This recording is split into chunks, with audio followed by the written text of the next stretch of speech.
ഇന്ന് വന്നിട്ടുള്ളത് ക്യാരറ്റ് കൊണ്ട് ഒരു പുഡിങ് ഉണ്ടാക്കുന്ന കേട്ടോ. പുഡിങ്ങോ ഹൽവ എന്താ പറയാമെന്ന് എനിക്കറിയില്ല.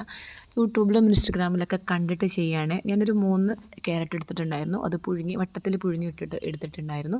അപ്പോൾ 3 ക്യാരറ്റിന് 3 കോഴിമുട്ടയും മധുരത്തിനനുസരിച്ചുള്ള പഞ്ചസാര ഇട്ടിട്ടുണ്ടായിരുന്നു. പാൽപ്പൊടിയാണ് കേട്ടോ പാലിന് പകരം ചേർത്തിട്ടുള്ളത്. പാലല്ല ചേർക്കേണ്ടത്, പാൽപ്പൊടിയാണ്. നന്നായി അതൊന്ന് അരച്ചെടുക്കുക, നല്ല പേസ്റ്റാക്കി അരച്ചെടുക്കുക. എന്നിട്ട് നമ്മളൊരു ഫ്രൈ പാൻ്റെ അകത്തേക്ക് നെയ്യ് ഒഴിച്ചിട്ട് അതിനകത്തേക്ക് ഈ കൂട്ടം ഒഴിക്കുക, വേവിച്ചെടുക്കുക. ഇത്രയേ ഉള്ളൂ, സിമ്പിളാണ്. ഞാനത് ഫസ്റ്റ് ടൈം ഉണ്ടാക്കുന്നത്, അതുകൊണ്ട് തന്നെ അതിൻ്റെ സ്റ്റൈലും കാര്യങ്ങളൊന്നും ഞാൻ ശ്രദ്ധിച്ചിട്ടില്ല. എങ്ങനെയെങ്കിലും അത് ഫ്ലോപ്പ് ആവാതെ ഉണ്ടാക്കാമെന്ന് മാത്രമേ ഞാൻ വിചാരിച്ചിട്ടുണ്ടായിരുന്നുള്ളൂ. അപ്പോൾ അത് ജസ്റ്റ് ഇങ്ങനെ സ്റ്റൈലൊക്കെ ഒന്നും ആക്കിയെടുത്തില്ല. പിന്നെ നമ്മുടെ കയ്യിലുള്ള നട്ട്സും കാര്യങ്ങളൊക്കെ ചേർത്തു, അങ്ങ് വേവിച്ചെടുത്തു. സംഭവം നല്ല ടേസ്റ്റ് ഉണ്ടായിരുന്നു.